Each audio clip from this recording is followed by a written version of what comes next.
Hey YouTubers, RC Mike back with you. I had a subscriber ask a couple of questions about this car. One of them was this spare tire, how I had installed it. It's pretty simple.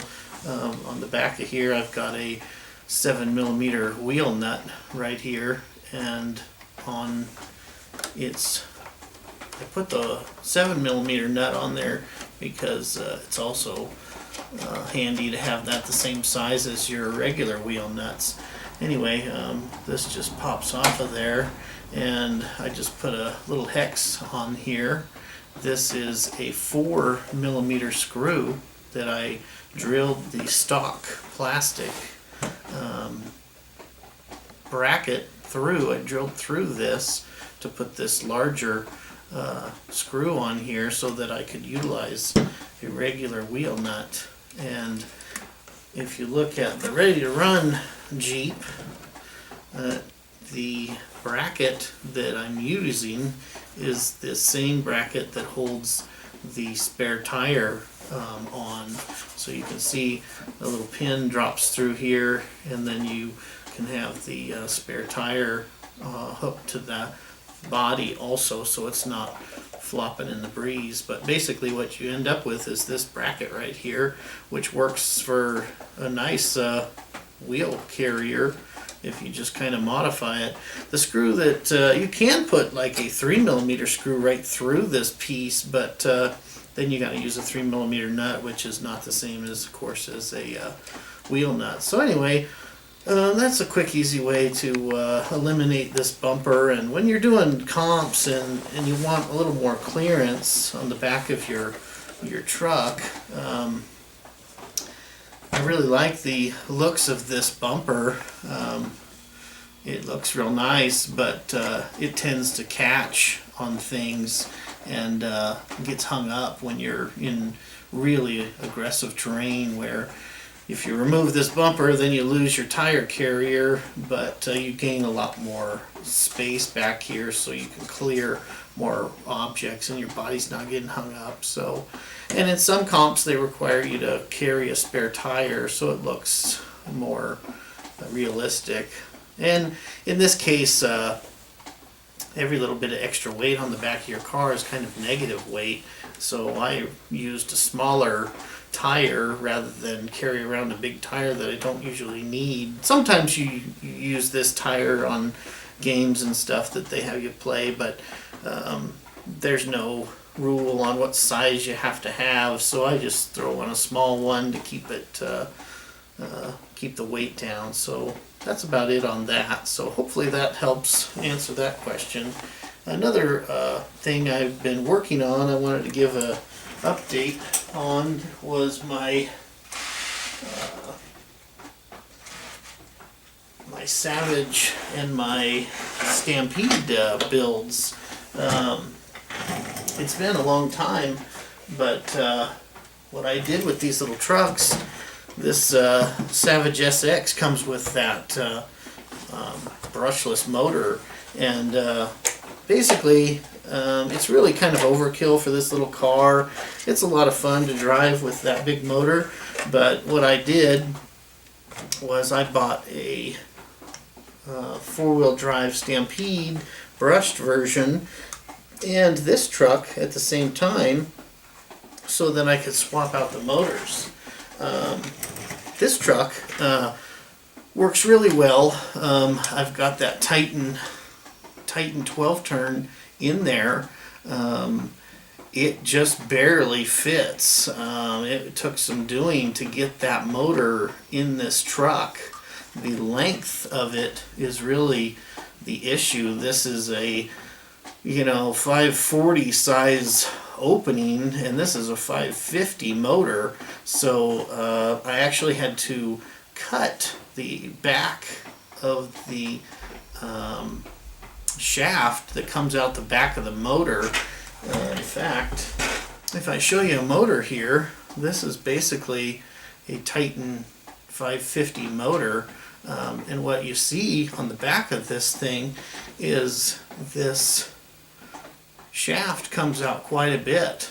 That motor shaft actually would not fit here in the car. So I actually had to cut that shaft off of there, right almost flush with the end bell there, and cut just a little bit off of that thing, and it seems to work fine. And then of course I had to bend these tabs down flat so I could get the wires on there and resolder them, because this gap here is really tight.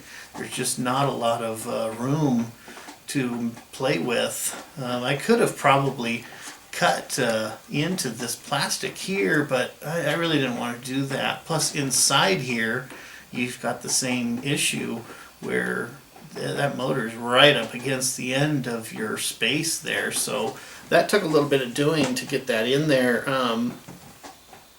I recommend, if you're going to do that mod, that you've got some pretty good skills with the Dremel, and you'll have to cut that off of there. And like I say, I've been running it for a long time, and it runs great. This truck is really, in my opinion, just too small for the power that it comes with. And this setup with that motor and that speed control, it runs it fine. It does about 15 miles an hour or so, and the truck handles it no problem. And it's just a fun play truck for, you know, somebody that's maybe a little younger or less experienced. So we turn a neat little truck into something that is more user-friendly and drivable. That was the initial idea. So anyway, that's where we're at on that. The Stampede that we put the motor that came out of here into, has had its own issues also.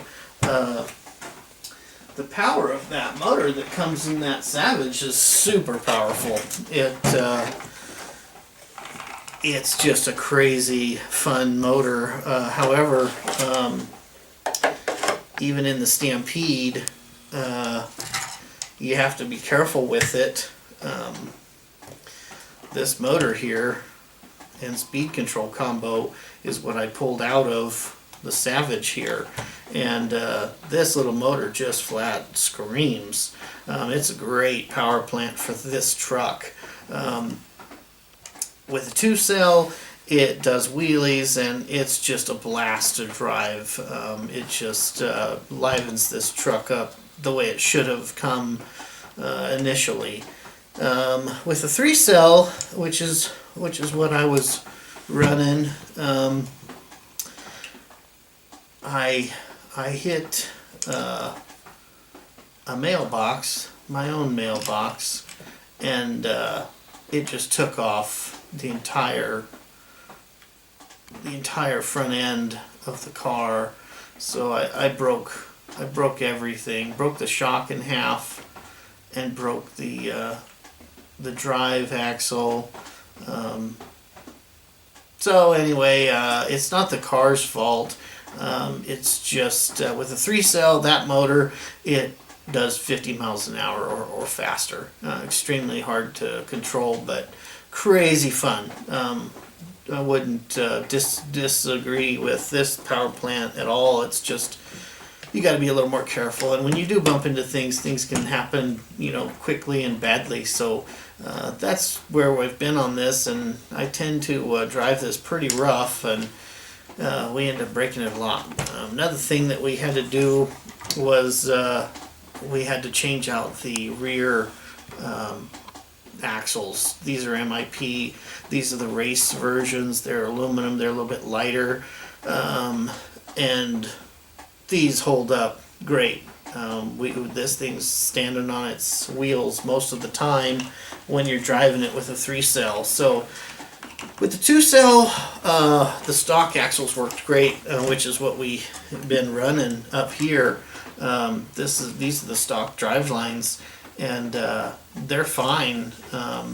In fact, you can see there's no twist in this drive line on the front. But like I say, this truck is is it in the air, in the front end's in the air more than it's on the ground. So great motor swap as far as the project goes. This Stampede just absolutely is a blast to drive with that motor. However, you're going to probably have to do some upgrades to at least the rear drive axles, and of course, you know, you want to be a little more careful, you know, when you're driving around. This is a pretty common thing if you are doing 50 miles an hour and hit a post. So nothing against the car. We have cartwheeled this thing on the street numerous times with no damage, and there's all stock parts. So it's been holding up good. The drive lines in the center and the diffs all hold up.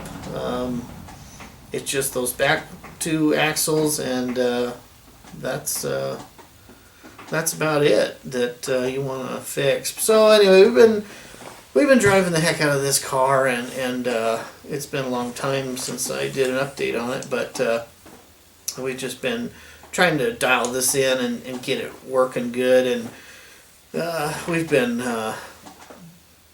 just breaking it, you know, and then of course we're down for a little while, and I don't know how many rear axles we went through before I actually put the MIPs on there, and then we've been testing those, and they seem to hold up with no problem.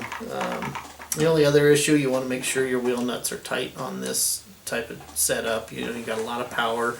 The wheels are a little bit bigger.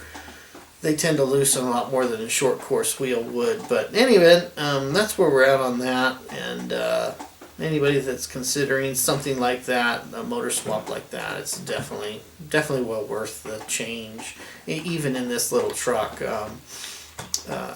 this drives so much nicer, and you can put this truck in the hands of a kid, and he's not gonna tear the truck up or break something or anything. So I think the power plant here is better, and so overall I think it was a good idea. So in any event, that's where we're at now. So with that, we'll see you next time.